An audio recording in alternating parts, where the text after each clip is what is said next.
তোমাকে একটা ছবি দেখাবো, তুমি ছবিটা দেখে চিনতে পারো কিনা দেখো তো না।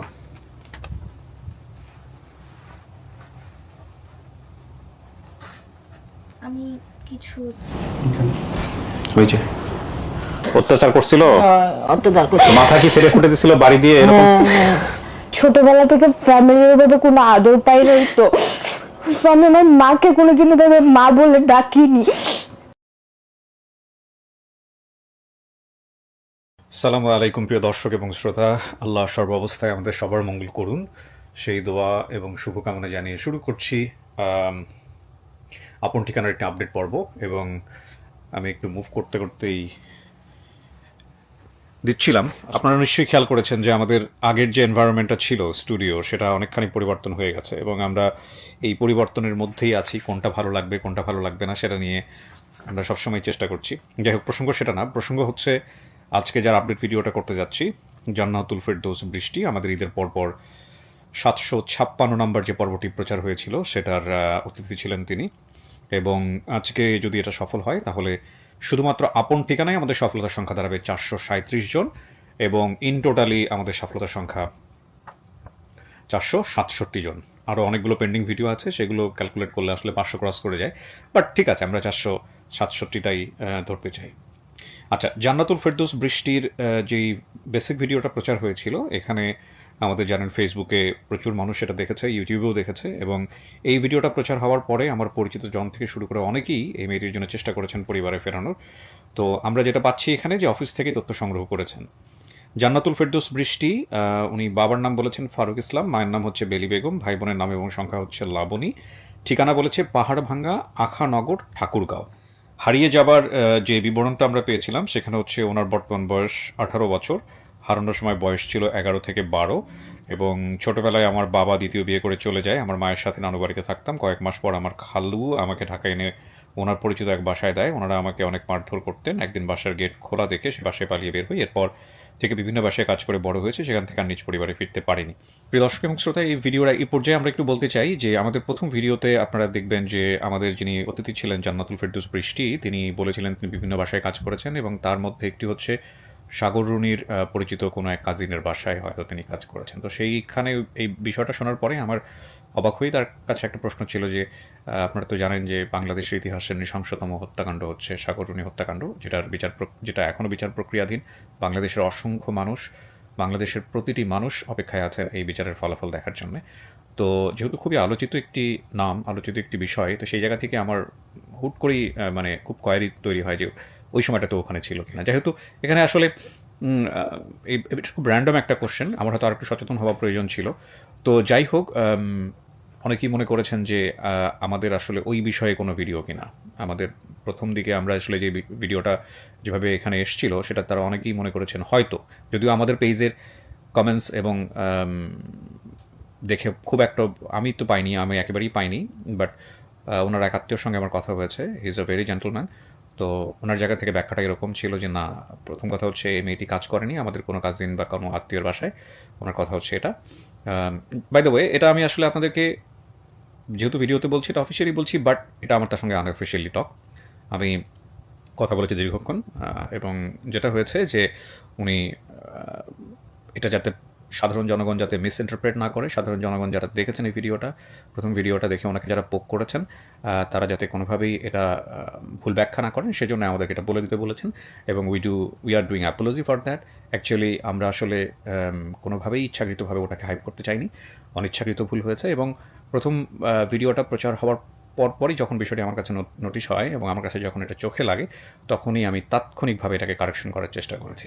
এই হচ্ছে বিষয়। আর আপনারা যারা এই ভিডিও দেখেছেন শুরু থেকে শেষ পর্যন্ত, বিশেষ করে জান্নাতুল ফেরদৌস বৃষ্টি, তিনি তার পরিবারে ফিরতে চান। তো এই পরিবারে ফেরার প্রসঙ্গ হচ্ছে, এই মেয়েটা আসলে যে প্রাপ্তবয়স্ক এখন ডেফিনেটলি, কিন্তু যে বয়সে হারিয়েছে সেখানে তার মেমোরিটা অনেক বেশি উজ্জ্বল। কিন্তু এখানে ঘটনার অনেকগুলো ফ্যাক্টস আছে, আপনারা নিশ্চয়ই জানবেন।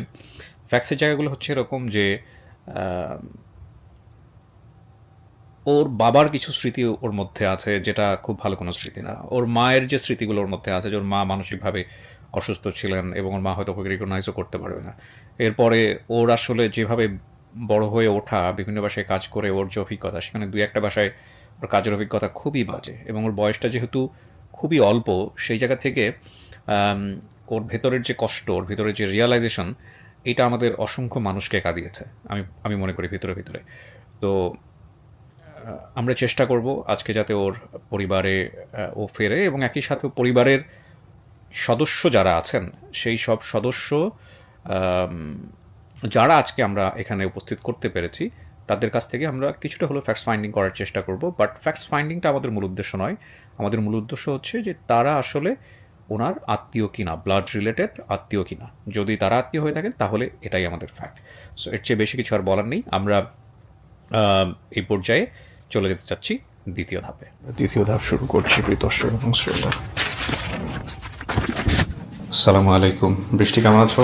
জি ভাইয়া, ভালো আছেন? হ্যাঁ, ভালো আছি। তোমার সঙ্গে কেউ আসে নাই? না। একা একা? হ্যাঁ।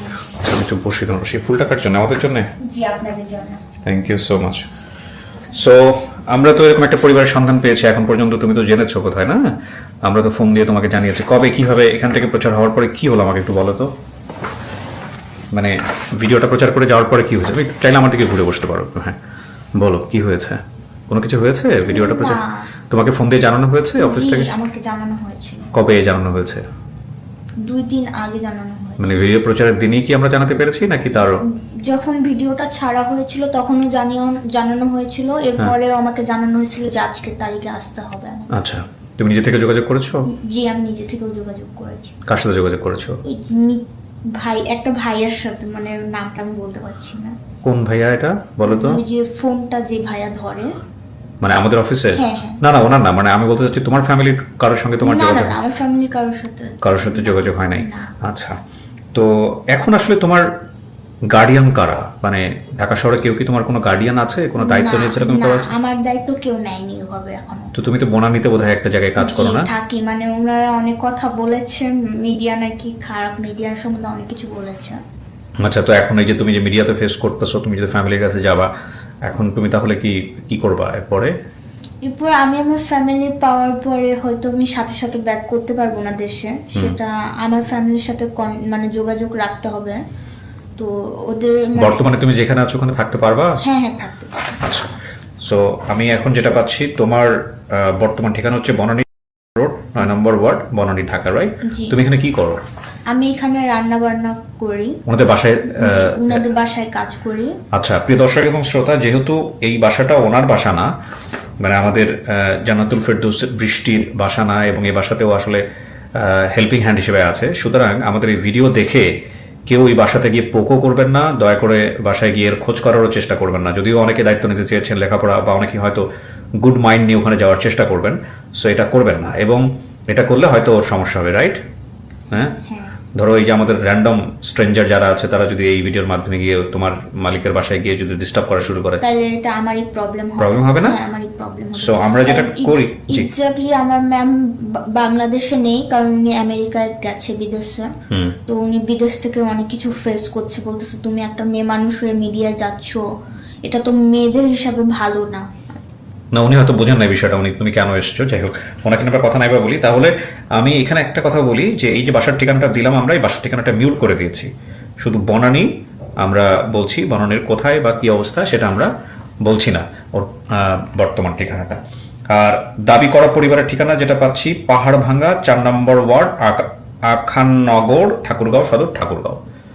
সো তুমি তো বলছো পাহাড় ভাঙ্গা, আখাননগর, ঠাকুরগাঁও সবই মিলে গেছে। কাউকে দেখলে চিনবা? চিনতে পারবো, কিন্তু আমি একটু যাচাই বাছাই করে নিতে চাই। ডেফিনেটলি, তুমি তো অবশ্যই যাচাই বাছাই করবে, আমিও চাই তুমি যাচাই বাছাই করো। So thank you for the flowers. খুব সুন্দর ফুল নিয়ে এসছে আমাদের জন্য। এটা হচ্ছে লিলি, আমি যদি ভুল না বলে থাকি, এবং এটা খুব সুন্দর স্মেল হয়। বেসিক্যালি আপনার জন্য আনা হয়েছে, আমরা আপনার হাতে উঠে দিতে চাই। আচ্ছা, আমি শেষের দিকে তোমার কাছ থেকে নিব, আমার হাতে এখন ক্যামেরা। আচ্ছা, ঠিক সো এইটা হচ্ছে লিলি, এবং এটা খুব সুন্দর স্মেল হয়। এটা বাংলাদেশে হয় কিনা আমি ঠিক জানি না, এই ফুলটা হয়তো অনেকেই চিনবেন আপনারা। এত সুন্দর স্মেল হয়, এবং এটা প্রায় 7 থেকে 8 দিন থাকে, নষ্ট হয় না। আর বাকিগুলো তো চিনেনি, জারভেরা, গোলাপ। ঠিক আছে, আস তুমি, চলো ভিতরে বসো। আমরা তো আগের দিন ছোট স্টুডিওতে বসছিলাম, জি। এটা আমাদের একটু বড় স্টুডিও। হ্যাঁ, সো তুমি এখানেই বসবা, ফোনটা মিউট করে রাখতে হবে, ঠিক আছে? ফোনটা ইস্যু করা আছে ওকে, এখানে কাজ হচ্ছে তুমি স্টুডিওতে থাকবা সাউন্ড প্রুফ অবস্থায়, ভিতর বাইরে থেকে কিছু শোনা যাবে না। আমরা লক করে দিব স্টুডিও, এবং তোমার যারা রিলেটিভ তারা যা দাবি করে এসছে জি ওনাদের সাথে তুমি বাইরে কথা বলে তারপরে ভিতরে আসবো, ঠিক আছে? জি ঠিক আছে। ওকে, তুমি দু একটা ভিডিও দেখেছো আমাদের? জি দেখেছি। ও সো ইউ হ্যাভ আইডিয়া। আমি আপনাকে অনেক বছর বলতে গেলে আমি অনেক দিন ধরে দেখি আপনাকে। আমি আগে সব থেকে আগে নেক্সাস টেলিভিশন নেক্সাস টেলিভিশনে। তো তাহলে তুমি একটু বসো এখানে, জি, আর ওকে। আমি দেখছি কি হচ্ছে। ওকে, আমরা তৃতীয় ধাপ শুরু করছি প্রিয় দর্শক এবং শ্রোতা।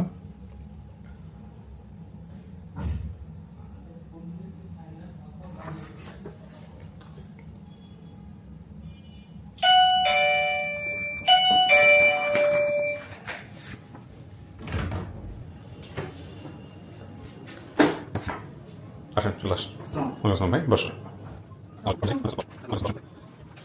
একটু পরিচিত হয়ে সবার সঙ্গে। হ্যাঁ, তোর নাম কি ভাই? লিটন। লিটন। আপনি কি হন সম্পর্কে? খালাতো ভাই। জান্নাতুল ফেরদৌস বৃষ্টির আপন খালাতো ভাই? জি। আপন। আপনার মায়ের নাম কি? লিলি। লিলি। ওকে, লিলির কথা বলছে? ঠিক আছে, সমস্যা নাই, দেখতেছি।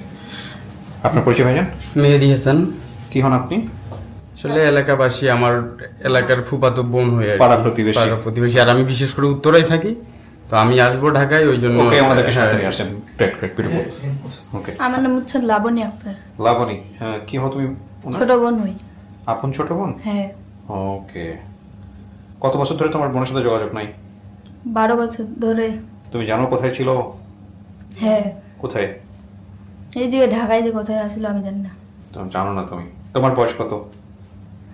কিছু পড়াশোনা করতেছো তুমি এখন? হ্যাঁ, কিসে পড়ো? ক্লাস 9-এ। ক্লাস 9-এ পড়ো। আচ্ছা, তো বেশি বয়স না। আপনার নাম কি চাচি? মাহমুদা বেগম। আপনি কি হন?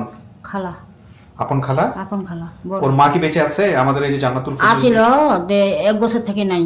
কোথায়? হারাই গেছে। 5 আগস্ট থেকে উনি নিখোঁজ আর কি। যে মানসিক আন্দোলনের সমস্যা সময় ছিল? মানসিক সমস্যা ছিল, উনি তো বাসায় আসতো অনেক রাত্রে আর কি। তখন ওই যে আন্দোলনের সময় উনি 4 আগস্ট থেকেই, তখন থেকেই নিখোঁজ। মানে 4 আগস্টে আমাদের ঠাকুরগাঁয়ে অনেক গুলাগুলি হয়েছিল, আর উনি তো ওই যে শহরের রাস্তাঘাটেই চলাফেরা করে, কখন কি হয়েছে তখন থেকে আর ওনার খোঁজ খবর পাওয়া যায় না। ওহো, আস্তে আস্তে করতো না? আচ্ছা, তুমি একটু বলো তো বাবা, কি হয়েছে? মানে তোমার বোনটাকে তুমি ছোটবেলায় ওকে কোথায় দিছিল কিছু জানো তুমি? আমি তো এগুলো বলতে পারবো না। বলতে পারবা না? তোমার কয় ভাই বোন? 2 বোন। ও তার মানে তুমি আর ও। হ্যাঁ, তুমি থাকো কার কাছে এখন? আমার খালার কাছে। খালার কাছে। তোমার বাবা কোথায়? জানি না কোথায় যে আছে। তোমারও বাবার সাথে যোগাযোগ নাই? বাবা কি রিশ করে গেছে? না, ওনার বাবা দ্বিতীয় বিয়ে করে চলে গেছে, ছোটবেলায় ওনাদেরকে মানে রেখে চলে গেছে। আপনি যোগাযোগ করতে আমরা পারছেন? যোগাযোগ করতে পারি। আপনি যোগাযোগ করতে পারেন নাই? আচ্ছা, আপনি একটু আমাকে বলেন যে কিভাবে কি হয়েছে। জি, আমরা যখন ভিডিও পাবলিশ করি, উনি আমাদের বেসিক ভিডিওতে যিনি গেস্ট ছিল ওনার নাম হচ্ছে বৃষ্টি। উনি আমাদেরকে বলেছে ওনার বাড়ি হচ্ছে এগুলো আমি জানি, আপনি ঠাকুরগাঁও, কানেক্ট করছেন কিভাবে এটা বলেন। হ্যাঁ আখানগর হ্যাঁ, এবং পাহাড়ভাঙ্গা গ্রাম। জি। তো আখানগর আমরা একটা ইউনিয়ন পাই, ওইখানকার ইউনিয়ন পরিষদে প্রথম অবস্থায় ফোন দেওয়া হয়, বেশ কয়েকজন মেম্বারকে ফোন দেওয়া হয়। এর মধ্যে একজন মেম্বার, ওনার নাম হচ্ছে ফয়জুল ইসলাম মেম্বার, উনি এই পরিবারকে চিনেন আচ্ছা। এবং চিনে উনি হচ্ছে গ্রাম পুলিশকে দিয়ে ওনার মামা যিনি আছে নাম হচ্ছে জয়নাল, ওনাকে ডেকে নিয়ে আসে। জয়নাল সাহেব? হ্যাঁ, আচ্ছা, ডেকে নিয়ে এসে মানে নাম্বার দেয়, তারপরে এইভাবে মূলত। জয়নাল সাহেব আসেন আজকে? জি না। আর আপনি যেটা বলেছেন যে কে ভালো বলতে পারবে, উনি ভালো বলতে পারবেন। আচ্ছা, খালা। ওনার নাম হচ্ছে লিটন, উনি হচ্ছে খালাতো ভাই। উনি ভালো বলতে পারবেন? কেন ভাই আপনি ভালো বলতে পারবেন বলতে? বোঝান তো কি হয়েছে। আমার বাবা তাকে ও, দিয়ে গেছে। আপনার বাবা কোথায়? আমার বাবা মারা গেছে গত ডিসেম্বরে। আহা, তো বাবা যোগাযোগ করে নাই কেন? আমার বাবা তো যোগাযোগ করতো, তার আমার বাবা অসুস্থ হওয়ার পর থেকে এই মেয়ে অন্য কোথাও চলে গেছে। আচ্ছা, তারপর থেকে তার সাথে কারোর সাথে যোগাযোগ নেই। মানে ওই বাসাতেই থেকে চলে গেছে, তারপর থেকে যোগাযোগ? হ্যাঁ জি, ওর ফোন নাম্বার কারো রাখেনি, ইভেন ওর বোন, ওর খালা, মানে আমরা কারোর সাথে যোগাযোগ করেনি। আচ্ছা, এখন আপনার বাবা জীবিত অবস্থায় কি ও যে বাসায় ছিল সে বাসা থেকে টাকা পয়সা নিয়েছে? জি, আমি ওনার সাথে কথা বলেছি, এই মানে ওর যে কাজ করছে হ্যাঁ। এর কোনো টাকা পয়সা নেই। মানে ওর কথা হচ্ছে যে আমি স্যারের সাথে কথা বলছি, আমি দেখেন আমি নিজেও বৃষ্টির সাথে গত 7 বছর ধরে নো কন্ট্যাক্ট, আচ্ছা, কোনো কন্ট্যাক্ট নেই তার সাথে। কে উনি? ভিসি? জি না, আপনি কার সাথে যোগাযোগ নাই বললেন? বৃষ্টির সাথে। না, আমি যেটা বলতে চাচ্ছি, আপনি কি বৃষ্টি ভিডিওটা পুরোটা দেখেছেন? হ্যাঁ দেখেছি। ওখানে ও বলেছে যে প্রায় 2,61,000 টাকা পায়। পাবে। তো একটা যেটা হতে পারে যে এই টাকাটা এমন হতে পারে যে আপনার পরিবারকে পাঠিয়ে দিয়েছে, যা আমি ওনার সাথে কালকে কথা বলছি, ইভেন আমি আসার আগে কথা বলছি। টাকাটা উনি দিছে? বলছে আমার বাবাকে কোনো টাকা দেয় নাই, আমার বাবা শুধু আসতো, শুধু যাওয়া আসার এটা বলছে যে বৃষ্টি বাবদ যে কাজ করছে ওই মারফতে কোনো টাকা পয়সা দেওয়া হয় নাই। আচ্ছা, তাহলে এই টাকাটা তো ওনার কাছ থেকে পাওয়াই হ্যাঁ, যায়। উনি বলছে আমাকে যে ও যখন বাসা থেকে পালায় যায় তখন নাকি উনার বাসা থেকে, এটা উনি বলতেছে যা বাসায় ছিল, আমার বাবা রেখে গেছিল, উনি বলতেছে যে বাসা থেকে ওনার ওয়াইফের 30,000 টাকা নিয়ে গেছে, ইভেন আরো অনেক কিছু চুরি করে নিয়ে গেছে। ওকে, এটা উনি নাকি ইভেন আপনার হচ্ছে কোথায় যেন বলবো, নতুন বাজার থানায়, ভাটারা থানায় একটা মামলা করছে, এটা ওনার বৃষ্টিও বলছে, ইভেন আমাকে কালকে স্যারও বলছে। আচ্ছা, এখন কথা হলো যে আমাদের আসলে এই বিষয়গুলো নিয়ে কোনো কোয়েরি নাই, কি হয়েছে না হয়েছে। বুঝতে পারছি। আমাদের মূল জায়গাটা হচ্ছে যে ওই যে ভদ্রলোককে নিয়ে কথা হচ্ছে তার পরিচয় কিন্তু আমরা আমাদের ভিডিওতে তুলে ধরি না, এই ভিডিওতেও তুলবো না। আমার জাস্ট একটু জিজ্ঞাসা ছিল আপনার কাছে যে আপনার বাবা এটা আসলে পেয়েছে কিনা, তো আপনি বললেন যে পায় নাই। এখন ও আসলে পরিবার খুঁজতে আসছে, পরিবার খুঁজতে আসলে যে লতায় পাতায় অনেক কথাই চলে আসছে, যে কারণে আসা, কিন্তু এগুলো নিয়ে আমাদের কোনো কোয়েরি নাই। আপনারা এগুলো আপনাদের মতো করে মিট আপ করে নিয়েন, ঠিক আছে? এখন আমরা দেখবো যে আসলে সে আপনাদের আত্মীয় কিনা, চিনতে পারে কিনা। আপনারা তো আগ্রহ নিয়ে আসছেন তাকে নেওয়ার জন্য। চাচি, এই যে আপনার তো মেয়েই হয় সম্পর্কে না? হ্যাঁ, বোনের মেয়েই বলতে গেলে ভিতরে আছে। হ্যাঁ, আমি ডাকলে ওইখানে গিয়ে কথাবার্তা বললেন, ঠিক আছে? আপনি কি তারা নিতে আসছেন? নিতে আছি। আচ্ছা, ঠিক আছে। আপনার স্বামী কি বেঁচে আছে? নাই, ওনার সময় মারা গেছে। ওনার মার একটা ছবি সংগ্রহ করতে পেরেছে। ও, এটা ওর মা? ধরেন দেখি, এটা ধরেন, কাটটা ধরেন। এই যে ওর মা, এটা দেখলেও চিনতে পারে না। আপনার কয় বোন? আমরা 3 বোন। 3 বোন। আরেক বোন বেঁচে আছে? ওই তো ও, আপনার মা তো মারা গেছে না? না, মামা বেঁচে আছে। আমার বাবা মারা গেছে। বাবা মারা গেছে। আর ওই বোন তো পাগল হয়ে 1.5 বছর তো নাই। এই মেয়েটা ওই মেয়েটা। আপনার ছেলে মেয়ে কয়জন? একটা মেয়ে, মেয়েটা 3টা মেয়ে। আচ্ছা, মেয়ের বিয়ে শাদী দিয়েছেন, এখন এটাও একটা মেয়ে, আরেকটা মানে মেয়ে। সবাই আবার ওনার বাড়িতেই থাকে, সবাই ওনার বাড়িতে। ওনার মেয়ে ওইখানে থাকে, ওনার 3টা মেয়ে আছে, ওনার 3টা মেয়ে, ওনার মেয়ের আবার 3টা মেয়ে আছে। আচ্ছা, আমাকে একটা বলেন তো, এই যে পাওয়া গেছে, আপনারা খুশি না বেজার? খুশি। আচ্ছা, এটা আমি নিচ্ছি ভিতরে। কিছু কি শোনা গেছে ভিতরে থেকে? না, কিছু শোনা যায় না। তোমাকে একটা ছবি দেখাবো, তুমি ছবিটা দেখে চিনতে পারো কিনা দেখো তো। না,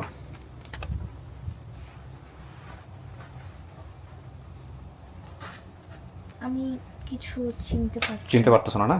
আচ্ছা, ঠিক আছে, তোমার কাছে রাখো ছবিটা, বসো। মার সম্পর্কে কোনো স্মৃতি আছে? মায়ের সাথে ছোটবেলার কোনো স্মৃতি আছে, যেটা যে কোনো স্মৃতি হোক না কেন? হ্যাঁ, আমার মায়ের সাথে হাঁটতে গিয়ে মানে একটা সাইকেল ছিল, ওখানে পা ঢুকাইতে মানা করেছিল, তো আমি সাইকেলে পা ঢুকাই দেওয়ার পর পাটা আমার কেটে যায়, তো এখানে 6টার মতন সেলাই লেগেছে। তোমার মাকে তুমি মানসিকভাবে অসুস্থ পেয়েছো ছোটবেলায়? এগুলো কিছু মনে আছে? না, এটা অনেক পরে আমি পেয়েছি। বাট অসুস্থ জানতা তুমি?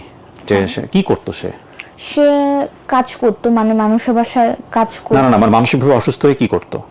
সে পাগলের মতন করতো, মানে যেখানে ইচ্ছা সেখানে থুতু ফেলতো, তাকে খাবার দিলে খাবারের মধ্যে থুতু ফেলতো, খাবারগুলি ফেলে দিত, খেত না। ওকে।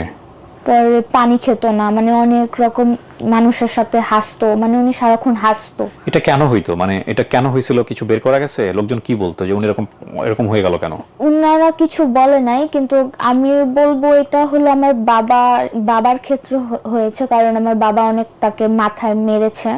তুমি দেখেছো? হ্যাঁ, আমি দেখেছি, গাছের ডালগুলি দিয়ে মেরেছে, মাথা ফেটে গেছিল, তো ওটা আমার মা সেলাই করে নাই, 3-4 বার তার মাথা ফেটে গেছিল।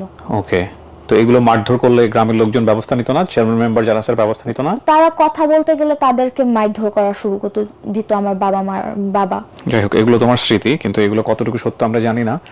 এটা ওর ছোটবেলার স্মৃতি, এটা হচ্ছে বিষয়। এখানে একটা জিনিস খেয়াল রাখবেন, আমাদের অনুষ্ঠানে অনেক বিষয় একপাক্ষিক। আমরা আমাদের অনুষ্ঠানের ডিসক্লেমারে সবসময় কথাটা বলি যে এগুলো কোনো কিছু ইনভেস্টিগেটিভ শোনা। অনেক বিষয় চলে আসে যেগুলো আসলে অনেক সময় অনেক ধরনের মানে কোশ্চেন তৈরি করতে পারে, এবং এগুলোকে আমরা কখনোই প্রুফ হিসেবে কোথাও ব্যবহার করতে না করি। যেমন ধরেন, উনি যে কথাগুলো বললো, এগুলো আমি এখানে জিজ্ঞেস করলাম কেন, এই মেমোরিগুলার এই অনুষ্ঠানের প্রয়োজনীয়তা কি?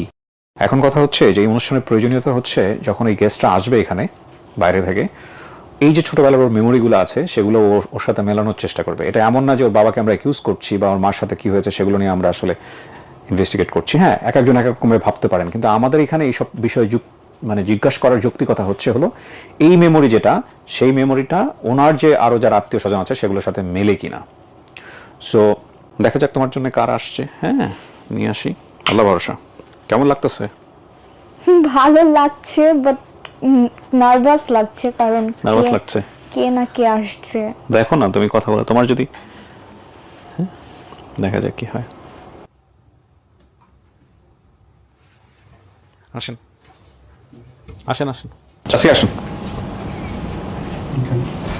ওই যে আসসালামু আলাইকুম। যাক, দুজন দুই পাশে গিয়ে বসো।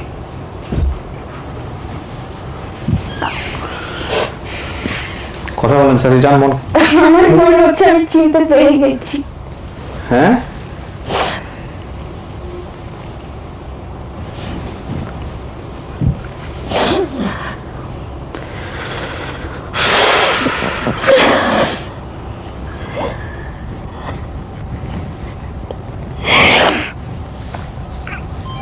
আহারে জীবন।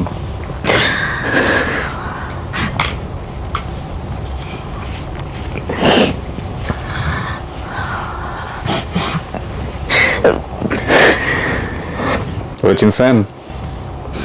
কে? আমার বোন।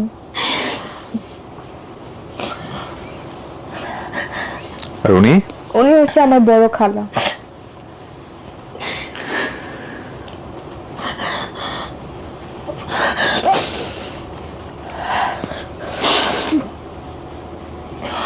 মাগে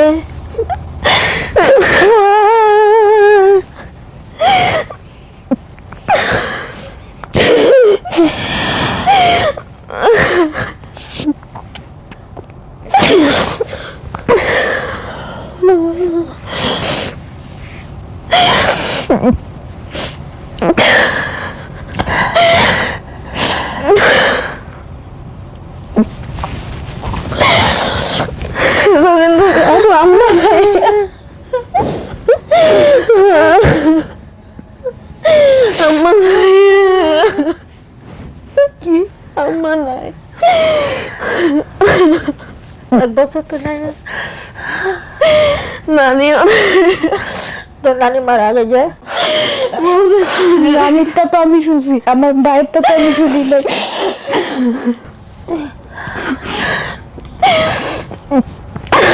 আপনার মা মারা গেছে কিনা এটা শিওর না, আপনার মা 1 বছর ধরে নাই।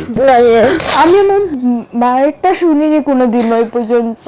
আপনার মা জুলাই আগস্টে যে আমাদের যে সারা বাংলাদেশে যে অস্থিতিশীল পরিস্থিতি হয়েছিল ওই সময়টা থেকে নিখোঁজ।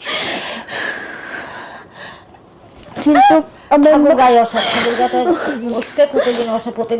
আপনার মা শহরে যাইতো, ওখানে কি বোধহয় ভিক্ষা টিক্ষা কিছু একটা করতো।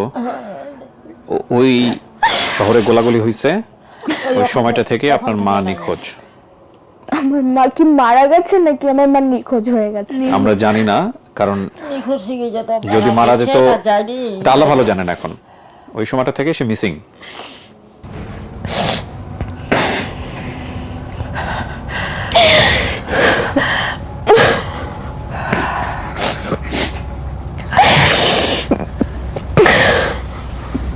জীবন আসলে খুবই কঠিন।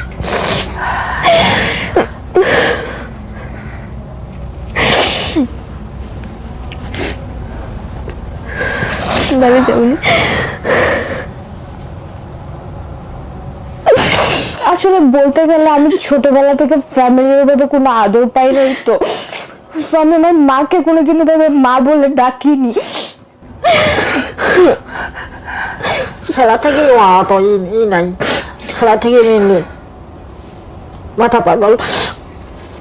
কেমনে হয়েছিল মাথা পাগল? হ্যাঁ, কেমনে হয়েছিল? ওই স্বামীর বাড়ি থাকে না, স্বামী এরকম অত্যাচার করছিল? অত্যাচার করছে। মাথা কি ফেরে ফুটে দিছিল বাড়ি দিয়ে এরকম? ওই ওগুলা থাকে কিছু কইয়া পারে না।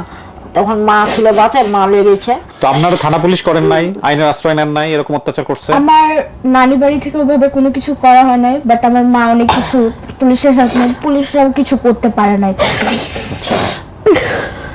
তোমার বাবার সাথে যোগাযোগ আছে? বাবাকে দেখছো লাস্ট কবে? দেখছি কিন্তু যোগাযোগ নাই এখন। বাবা কথা বলে না? না, বলে না। বলে না, তখন থেকে 4 বছর আগে একদিন দেখা হয়েছিল, ওগুলা টাকা আর হয় না। এখন বিয়ে ওর করেছে, সাথে তাও টোটালি একটু হলেও দেখা হচ্ছে, বাট আমার সাথে কোনোদিন আমার বাবার দেখা হয় হয় না। তো আমি আমার সাথে একদিন বাবার সাথে কথা বলিনি ওইভাবে, আমি বাবা বলে কোনোদিন ডাকিনি। না, তো তুমি তো বললা প্রথম ভিডিওতে বাবা মেরে ফেলতে চেয়েছিলে ধরনের। হ্যাঁ, এই জন্য ছোটবেলায় আমাকে এই জন্য, বাট আমি কোনোদিন বাবা বলে ডাকিনি। কিন্তু এই ছবিটা আমি প্রথমে চিনতে পারিনি, বাট যখন সামনে আসছে তারা, আমি অনেক চিনতে। এটা তোমার মা? এটাই তোমার মা? এটা আইডি কার্ডে। আইডি কার্ডের ছবি। লাগে তো আমি একটা কথা জিজ্ঞেস করতে পারি, হ্যাঁ, sure. ওনাদেরকে কিভাবে পাওয়া গেল? মানে সব আছে আমাদের ভিডিওতে। তুমি যে এই যে ঠিকানাটা বলছো এখানে, তুমি পুরো ভিডিওটা দেখলে বুঝবে আমরা কিভাবে বের করছি, বিস্তারিত আছে। এই যে পাহাড় ভাঙা বলছো না, পাহাড় ভাঙা আখানগর, সরি আখানগর বলছো না? আখানগর পাহাড় ভাঙা বলেছিলাম আমি। হ্যাঁ, তো এটা দিয়েই আমরা আসলে খুঁজে বের করছি। আচ্ছা, কয়েকটা জিনিস আমরা একটু মেলানো, কিন্তু তুমি চিনে ফেলছো, তারপর আমরা একটু মেলাই। জি মিলান। সেটা হচ্ছে আপনার বাবার নাম কি ছিল? আমার বাবার নাম কেরামত। চোর যে বলছে ওইটা কি? এইটা মনে করেন যে ওইটাই বলেছে, মনে করেন মানে ওইটা ঠিক আছে কিনা ঘটনা যাচ্ছে না আমরা, কিন্তু সবাই ওরকম কেরামত চোর বলতে বলতেছেন। হ্যাঁ, আর দরকার নাই। মামাদের নাম জয়নাল, মোজা, মইনুল, ইয়াসিন, আইনুল। হ্যাঁ, বড়টার নাম মুজা, তার মেজরের কয়জন বেঁচে আছে মামা? মামা 4 জন আছে। একজন 4 জনই বেঁচে আছে? হ্যাঁ, একটাই ফের মেয়ে পাগল হয়ে কোন তীরে গেছে নাই। আচ্ছা, মামাও পাগল হয়ে গেছে? একটা হয়েছে। হ্যাঁ, তো বাকি যারা বেঁচে আছে কেউ আসলো না আজকে? কেউ আসলো না। খুবই না অসহায়, মনে করেন যে কোনটি কাজে গেছে না খুব গেছে। দুর্বল, মানে পয়সা করে নাই। হ্যাঁ, আমি পয়সা এখানে একটা করে কথা নাই। বলতে চাই, ওরা কোনোদিনও আমাদের পাশে ছিল না। হ্যাঁ, টোটালি আমরা আমাদের মতন করে লাইফ দাঁড় করাই। মামারা ছিল না কখনো? না। ওকে, মামা তো ভাই মুন্না ম্যানেজার হ্যাঁ, আসছে? না আসে নাই, বাট মিল আছে। রানী, জেলি এগুলো মিল আছে? আছে। মামা তো বোন? হ্যাঁ। ঠিক আছে। ভাইয়ের নাম লিটন, ওর কোনো ভাই ছিল? ওই তো ভাই আসছে তো এই লিটন? হ্যাঁ, এই এখানে আসে। আচ্ছা, মামা তো ভাই। তোমরা তো 2 বোন, তোমার মায়ের পেটে রাখতো কেউ? না না আর আচ্ছা। কেউ নাই। আমার মার মানসিক সমস্যা ছিল, আমার বাবা বিভিন্ন নেশা করতেন, আমার বিভিন্ন কাজ করতেন না। খালাতো বোনের নাম ডেপু। আমার বেটি। আপনার বেটির নাম ডেপু। হ্যাঁ। এখন কিভাবে চলে চাচি? কে আপনার সংসার চলে কিভাবে? জন্ডি, মনে করেন যে মানুষ কামলা খেতে জল দিয়ে হচ্ছে চলে। হ্যাঁ, ও। জল মুদিরি দেখানে খেলে খাই। আমার নাতিনও আছে 3টা। আপনি জন দেন? হ্যাঁ, ওই খাবো। ও কি এতদিন তোমার কাছে ছিল? হ্যাঁ, তোর নানি জেলাতে মজা। আপনি জন দেন? কয় টাকা পান দিনে? কোন সময় 200, 250, 300। কি করেন? ধানের সময় ধানের সিজনে ধান কাটে, ধান সিদ্ধ করেন, হ্যাঁ, ধান কাটেন, ধান কাটে, এই দেখেন এগুলো করে সংসার চলে। চলে। তাহলে কি খাবো? তো ওদেরকে কিভাবে দেখশুন করবেন? এখন ও তো নাই টুকটাক কাজ করে, ওকে কেমনে চলে? ওই চলাই এইভাবেই খাই। তবে আমি এখানে একটা কথা বলতে চাই, আমি আমার ফ্যামিলি পেয়ে গেছি, সো আমার ক্ষেত্রে থেকে আমার ফ্যামিলির দায়িত্ব নেওয়া উচিত। না, I really like your guards, but fact হচ্ছে যে হ্যাঁ, যেটাই হোক আমরা তোমার ফ্যামিলি, রিজিকের মালিক তো আল্লাহ, না কোনোভাবে চালাইতেছো তো আল্লাহ। ঠিক আছে, এতদিন যে মানে তারা রাখছে আমার বোনকে, এটাই তো বেশি। সেটাই। ওকে তো ফেলে দেয় নাই, ওকে তো মানুষের বাসায়ও দেয় নাই, না, নিজের কাছেই রাখছে। হ্যাঁ, এটাই তো বেশি আমার জন্য। বাবা মা ছাড়া একটা সন্তানের জীবন কতটা ভয়ানক হতে পারে, এটা আসলে আপন ঠিকানায় নতুন করে দেখানোর কিছু নাই। বাবা মা ছাড়া সন্তানের জীবন খুব কষ্টকর। এবং আমি যে কথাগুলো বলি আপনাদেরকে, এটা সবসময় সিচুয়েশনাল। আজকের এই কথাটাকে অন্য কোনো ভিডিওতে নিয়ে ম্যাচ করলে হয়তো সাংঘর্ষিক হয়ে যাবে। আমার আজকের এই ভিডিওর প্রেক্ষাপটে একটা কথাই বলতে ইচ্ছা করছে, সেটা হচ্ছে সন্তান নিয়ে আসার আগে, পৃথিবীতে নিয়ে আসার আগে আল্লাহর কাছ থেকে ক্ষমা চেয়ে নিয়ে আসি। অবশ্যই চিন্তা ভাবনা করে নিয়েন যে সারা জীবন রেসপন্সিবিলিটি ক্যারি করতে পারবেন কিনা। যদি না পারেন তাহলে আনবেন না। ঠিক আছে, এই হলো বিষয়। বাবা কতটুকু রাইট, মা কতটুকু রাইট, সেটা অনেক পরের বিষয়, কিন্তু সন্তানের ভরণ পোষণ দায়িত্ব, এগুলো তো দুজনেরই দায়িত্ব এবং এটা নেওয়া উচিত। হ্যাঁ, মার ক্ষেত্রে যেটা হয়েছে, মা তো মানসিকভাবে ভারসাম্যহীন, মা নিজেরই ঠিক ঠিকানা নাই, কিন্তু বাবার তো রেসপন্সিবিলিটি ছিল। বাবা ভালো করুক মন্দ করুক সেটা অন্য বিষয়, কিন্তু বাবার তো দায়িত্ব ছিল। এটা যেমন রাষ্ট্রীয় আইনে সত্য, ধর্মীয় ভাবেও সত্য। কিন্তু খোঁজ খবর কিছু নাই। বিয়া হয়েছে, বিয়া করে ঢাকা পাওয়া আনতেছে, হিট্টি পাওয়া আনতেছে, আর এই বেড়ি সব টাকা দিয়ে। এইরকম কেস বাংলাদেশে তো একটা না, এরকম অনেক কেস আছে এরকম। হ্যাঁ, তো সন্তানকে আসলে কি বলবো, দুঃখজনক। যাই হোক, তোমার আসলে মন ভালো করার মতো আমরা আসলে কিছুই করতে পারলাম কিনা জানি না, তবে এটা ঠিক পেরেছিল আমার জন্য, এটুকুই অনেক। এটুকু আজকালকার যুগে কেউ কারোর জন্য করে না। হ্যাঁ, এর চেয়ে আর বেশি কিছু আমাদের সামর্থ্য ছিল না। আর তোমার ওই প্রথম ভিডিওটা নিয়ে একটু মানে ওই যে সাগর রুনির নাম আসছে, তো অনেকেই যেটা মনে করছে যে আমরা বোধহয় সাগর রুনির কোন একটা কেস রিভিল করতে যাচ্ছি। এটা আসলে আমাদের একটা ভুল। ওনারা তো আমাদের বাংলাদেশের অনেক পরিচিত একটা পরিবার, আর আমাদের অনেক কষ্টের জায়গা এটা আসলে। তো এটা অনিচ্ছাকৃত একটা ভুল হয়ে গেছে। যাই হোক, তুমি হয়তো ওনাদের কোন একটা কাজিনের বাসায় কাজ করেছো, যেটা তুমি বলেছো এই ভিডিওতে। আমি আর ওই প্রসঙ্গটা আনতে চাইলাম না। যখন আমি বলেছি ওইখানে আমার ফার্স্ট জার্নি, মানে ওদের কে দিয়ে গিয়েছিল? তোমার নানু? ওখানে আমার নানু দিয়ে গেছিল, আর যার সাথে এসেছিলাম তার নাম ছিল তমা, তমা আন্টি তাকে বলে চিনি। তো উনি আমার খোঁজ খবর সব নিয়ে। যাই হোক, এটা একটু র্যান্ডম কথা। প্রথম কথা হচ্ছে যে এটা আসলে ওনাদের ওই ফ্যাক্টের সাথে কোনো মিল নাই, এবং এগুলো খুবই র্যান্ডম কথা। আর ওর জীবনে ভালো মন্দের সাথে ওনার আত্মীয় স্বজন পরিবার কেউই জড়িত নয়, কিন্তু যেহেতু ওনাদের নাম হঠাৎ করে টাইটেলে চলে আসছে, যে কারণে ওনার ভিডিওটা নিয়ে অনেকে মিসআন্ডারস্ট্যান্ডিং হয়েছেন এবং ডেফিনেটলি তাদের জায়গা থেকে তারা কষ্টও পেয়েছেন। সো এই কারণে আমি ভিডিও শুরুতে সরি বলেছি, এখনও সরি বলছি, I do Apology for that. But এটা আসলে খুবই অনিচ্ছাকৃত। হ্যাঁ, তো আর ওর লাইফের এই সমস্ত ঘটনার পেছনে আসলে কষ্টদায়ক যে ঘটনাগুলা, সেগুলোর সাথে কিন্তু ওনাদের কোনো সম্পর্ক নাই। এটা একটা জাস্ট একটা misunderstanding. We are extremely sorry for that. আমি মনে করি যে আলহামদুলিল্লাহ আমরা একটা ভালো রেজাল্ট তোমার জন্য নিয়ে আসতে পারলাম, এটা হচ্ছে বড় কথা। তোমার ফিউচার নিয়ে পরিকল্পনা কি? তুমি কি করতে চাও? ভবিষ্যতে আমার ওরকম কোনো প্ল্যান নেই, কারণ আমি আগেও বলেছি, কারণ আমার পড়াশোনা কোনোদিনই হয়নি। সো আমি মোটামুটি কিছু করার জন্য ট্রাই করি। তুমি একাডেমিক্যালি পড়াশোনা এই বয়সে শেষও করা যায় আমি যতদূর জানি। তুমি যদি করতে চাও সেখানেও তুমি চেষ্টা করতে পারো। আর দ্বিতীয় কথা হচ্ছে, তুমি পড়াশোনা একাডেমিক্যালি যদি নাও করতে পারো, তুমি ওই যে থাকে না কিছু স্কিল ডেভেলপমেন্ট, মানে কর্মদক্ষতা, হ্যাঁ, ওই জায়গাগুলো উন্নত করো। লাইক ওই যে পার্লারের কাজ শিখে অনেকেই, তারপরে তোমার হচ্ছে ভোকেশনালি অনেক ধরনের কাজ জানে, অনেকে সেলাইয়ের কাজ জানে, রাইট?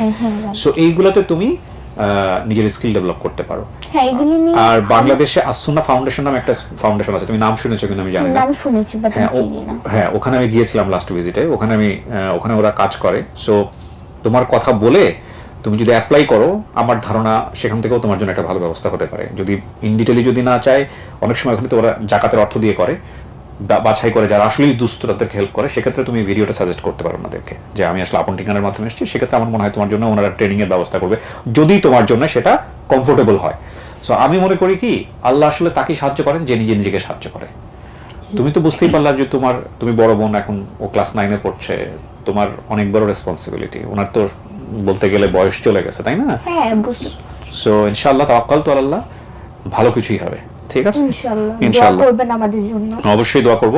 সো প্রিয় দর্শক এবং শ্রোতা, আমরা একটু ফর্মালি আপনাদেরকে বলি, 756 নম্বর পর্বটা সফল হলো এবং এটার মধ্য দিয়ে আমাদের জান্নাতুল ফেরদৌস বৃষ্টি তার পরিবারের কাছে ফিরে গেল। এটার মধ্য দিয়ে 437টা সফল আপন ঠিকানা, ইন টোটালি লস্ট এন্ড ফাউন্ডে 30।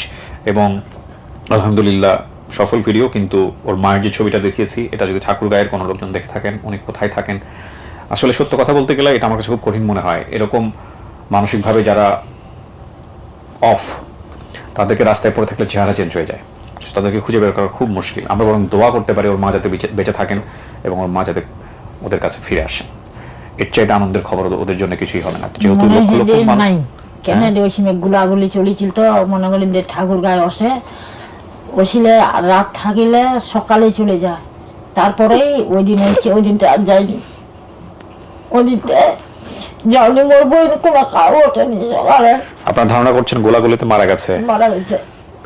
না, ভালো কিছু চিন্তা করি আমরা, আল্লাহ ভরসা, হয়তো বেঁচে আছেন, হয়তো আসবেন কোনো একদিন। এই বিষয়গুলো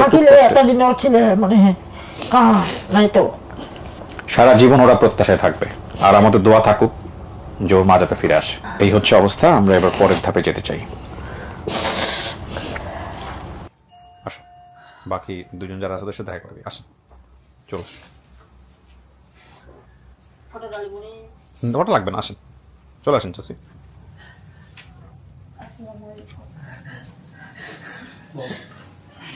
বসুন, জায়গায় আসুন। ওনারা চিনছেন? চিনতে পেরেছি আমি। কে হয় আপনার? খালাতো ভাই লিটন। খালাতো ভাই লিটন। ওনার বাবাই তো দিয়ে আসছিল না? জি। তো লিটনের নাম্বার ছিল না আপনার কাছে? ছিল, আমি ওনার নাম্বার আর ওনার বাবার নাম্বার বন্ধ পাইছেন না? যাই হোক, আপনার মামা বেঁচে নাই, বাবা মানে খালু বেঁচে নাই, উনি মারা গেছেন। আর এই লিটন ঢাকাতেই ছিল, ক্যান্টনমেন্টে বোধহয় জব করেন না? তো এই হলো অবস্থা এখন। লিটন, আপনার ধারণা হচ্ছে যে ওর বাড়ির ঠিকানা জানতো? আমার ধারণা হ্যাঁ, ও তো বাড়ি চিনতো মনে হয়। আপনি যদি কিছু বলতে চান কথাবার্তা। বাড়িতে ও যায়নি কেন আমি জানি না, এটা কিভাবে বলবো। আমি ওর স্যারের সাথে কালকে কথা বলছি। কোন স্যার এটা? এটা হচ্ছে আমার বাবা, নাম বলেন না কি? হ্যাঁ, আমার বাবা যেখানে রেখে গেছিল, হ্যাঁ, তো আমি বললাম যে উনি আমাকে বলছে যে 2-3 বছর আগে নাকি ও বাসা থেকে বের হয়ে গেছে। 2-3 বছর আগে না, আমি এক্স্যাক্টলি ওই দিনও বলেছি যে 1.5 বছর আগে আমি বের হয়ে গেছিলাম, একটা বাসায় চাকরি করেছিলাম। তো 1.5 বছর, এখানে 2-3 বছর কেন বলা হচ্ছে আমি আদৌ জানি না সেটা। তারপর পালানোর পরে এনাকে পালাই গেছে। হ্যাঁ, ও তো বলেছে যে পালিয়ে গেছে। মানে এটা ওনার ভাষ্য, হ্যাঁ। এর কথাই এটাই আমি শুনছি ভিডিওতে, অনেক যে পালাই torture গেছে। করা হতো পালানোর আমাকে। পরে সে নাকি ওনার বাড়ির মালিকের ওয়াইফের ব্যাগ থেকে অনেক টাকা নিয়ে গেছে।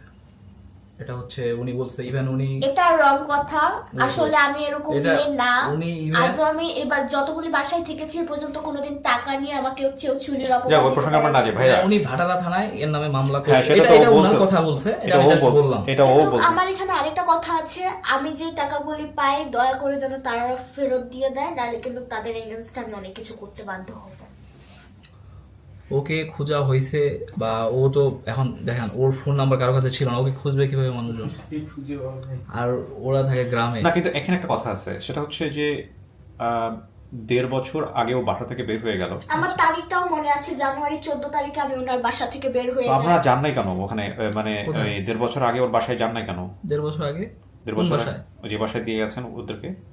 ওখানে তো আমরা তেমন একটা যাই না। ও তো ওখান থেকে যাওয়ার পর থেকে আমাদের তেমন একটা, আমার বাবা মারা গেল, তারপর থেকে ওখানে তেমন একটা যোগাযোগ নেই। কিন্তু আমার আর নানি, আমার- আমার নানি যখন মারা যাওয়া হয় তখন আমার নানির লাশ দেখতে আমাকে নিয়ে যাওয়া হয়নি কেন? এটা তার স্যার ভালো বলতে পারবে। তার স্যার নাকি বলছে যে যাওয়ার দরকার নেই, থাক, এত কষ্ট করে কিন্তু যাবে, এগুলো আমার আমি জানি স্যার না। তো আমাকে বলেছিল লিটন নিয়ে যেতে চায় নাই। আমি আগে চলে গেছিলাম, আমি এটা বিষয়ে বলতে পারবো না। ও যেতে চায়নি, ওর স্যার বলছে যে কি যেন বলছিল যে ও যাবে না।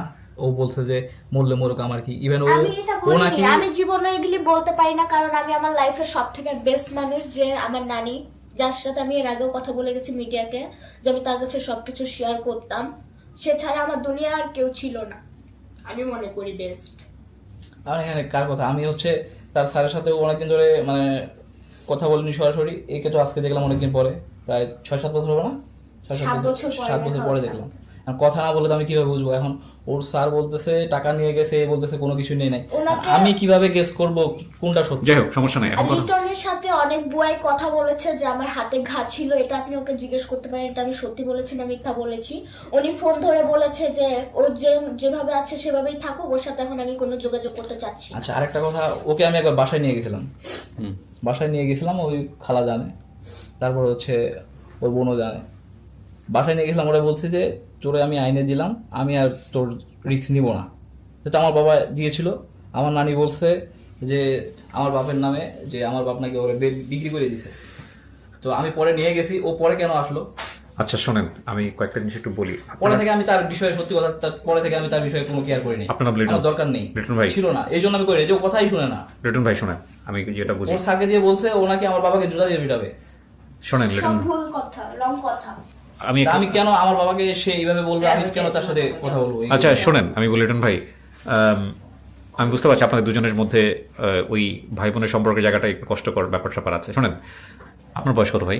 আমার বয়স এক্স্যাক্টলি 26 রানিং। 26। সো আপনি বলতেছেন আরো প্রায় 7 বছর 8 বছর আগেকার গল্প, রাইট? ওর বয়স 18। সো এই আপনার 6-7 বছর আগের যে বয়স আর ওর বয়স, অবশ্যই এই দুজনের বয়স দিয়া gap ছিল। মানে আসলে কি রাইট কোনটা রং এগুলো বিচার করা যায় না। বাট এটা ঠিক যে ওর ক্ষেত্রে যেটা ঘটছে সেটা হচ্ছে ভাগ্যের নির্মম পরিহাস। অবশ্যই। মানে আপনি জাস্ট একটু চিন্তা করে দেখেন, আপনার বাবা দুনিয়াতে বেঁচে নেই, আপনার মা বেঁচে আছে, আপনি ফ্যামিলি থেকে যে সাপোর্টটা পাইছেন বা আমি যে সাপোর্টটা ওকে পাইছি। একটা বিষয় ক্লিয়ার করতে বলেন। আমার বাবা, আমি কিন্তু স্যারের সাথে কথা বলছি, ওর যে স্যারের সাথে, ও বলছে যে বৃষ্টি যে কাজ করছে ওর মারফতে বা ওর ওই বাবদে কোনো টাকা পয়সা নেয় না। ওর স্যার আমাকে কালকে বলছে। ভাই ওগুলো আপনারা পরে দেখেন, ওগুলো নিয়ে আমি কথা বলতে চাচ্ছি না। আমার কথা হচ্ছে কি, ওর আপনি যে সাপোর্টটা পাইছি বাপ মায়ের কাছ থেকে, ও ওই সাপোর্টটা পায় নাই। তা তো অবশ্যই। এইটা বিষয়ে তো কারো কোনো দ্বিমত নাই আছে। না, না। ওর মা ধরেন কোথায় আছে আমরা জানি না, ওর বাপ ছোটবেলা থেকে ওকে দেখে নাই, জি। এটা আপনি একমত? অবশ্যই। সুতরাং এইরকম একটা বাচ্চা এই বয়সে এসে ওই ছোটবেলা থেকে যে ধরনের ঘটনার মধ্য দিয়ে গেছে, সেখানে ওর কোনটা রাইট ছিল কোনটা রং ছিল এগুলোর জাজমেন্টে আমরা যাব না। বুঝতে পারছেন ভাইজান? অবশ্যই। এখন আপনাদের দায়িত্ব হচ্ছে এই দুইটা বোনকে বাকি জীবন যতটুকু পারেন, খারাপ না হলেও ভালো দিয়ে সহযোগিতা করা আজকের দিনের পর থেকে। অতীতে কি ছিল আপনার বাবা হয়তো ভালোর জন্যই করেছে, সেটা ভালো হয়নি ধরেন ওর আমি জীবনে। সবসময় ট্রাই করি। এটাই থাক এগুলো বলবো না। না এগুলোতে যায় না, এগুলোতে আর যায় না। অনেক ওকে আর জাজমেন্টে নিয়েন না, প্রথম কথা হচ্ছে এইটা। হ্যাঁ, ওকে জাজমেন্টে নিয়েন না। ওর জীবনে যে ঘটনাগুলো ঘটে গেছে সেটাতে ও রাইট না রং এই জাজমেন্টে যাওয়ার সুযোগই নাই, কারণ ও ধরেন প্রাপ্তবয়স্কই ছিল না, ও ছোট মানুষ ছিল। যেখানে ওর হেসে খেলে বড় হওয়ার কথা, সেখানে মানুষের বাসায় কাজ, বিভিন্ন রকমের ফিজিক্যাল মেন্টাল টর্চার, সব ট্রমার মধ্যে দিয়ে বড় হয়েছে। বুঝতে পারছেন? যেই শৈশবটা আপনি পান নাই, আমি পাই নাই, সুতরাং আমরা ওটা বিচার করতে পারবো না। যেখানে বাবার কাছে থাকার কথা, মায়ের কাছে থাকার কথা, এই সময়টাতে হচ্ছে হলো এইগুলা ফেস করছে। তো ওই সময়টাতে আপনি যদি ওকে জাজমেন্টে নেন, তুমি এটা করছো না, করো না, এটা করো না, এটা তো আসলে ওর তো দুনিয়াতে এভাবে আসে নাই যে মানুষের বাসায় কাজ করবে ছোটবেলায়। বুঝতে পারছেন? সো এগুলো আর বিচারের দিকে নিয়ে না, বরং এটা আপনাদের বোন তো। অবশ্যই। হ্যাঁ, সো ওই ভালোবাসাটা দিয়ে থাকেন। আর আপনি আজকে আসছেন তো মূলত ওকে নেওয়ার জন্যই। জি অবশ্যই, ও যেতে গেলে অবশ্যই নিয়ে যাবো। হ্যাঁ, সো ওই সাপোর্টটুকু যেন ওর প্রতি থাকে, এই হচ্ছে বিষয়। ভাই আমি কি ঠিক বলছি? হ্যাঁ অবশ্যই ঠিক বলেছেন। চাচি মিলাই ঝিলাই থাকেন। হ্যাঁ, আমাদের পক্ষ থেকে এতটুকুই করার ছিল, এর চেয়ে বেশি কিছু করার নেই। ঠিক আছে ভাই, ভালো থাকেন। বৃষ্টি, জি ভাইয়া, আহ, থ্যাংক ইউ। হ্যাঁ, সো ভালো কিছু শুনতে চাই এরপরে আর। ঠিক আছে, অতীত ওই যে কেহায় বেদনা কি যেন একটা আছে না, যে ওই যে খুঁড়ে খুঁড়ে বেদনা জাগাতে ভালোবাসে, ওইগুলা যেন না হয়। ঠিক আছে, থ্যাংক ইউ সো মাচ, ভালো থাকো। আপনিও ভালো থাকেন ভাইয়া, একটু মিষ্টি মুখ করুন। ভাইয়া, এটা উঠাই দিতে ও আচ্ছা, ফুলটা আচ্ছা ঠিক আছে, আমাকে একটু ধরেন তো, ক্যামেরাটা আমার দিকে ধরতে পারবেন? জি, এদিকে আসুন, কোথায় বললেন? Thank you so much. আমার তরফ থেকে আমি এটুকুই দিতে পারি। থ্যাংক ইউ, নাইস ফ্লাওয়ার, থাকবেন আমার কাছে। Thank you so much. ভালো থাকেন চাচি, হ্যাঁ মিষ্টি মুখ করেন সবাই, আমি শেষ করি ভাই।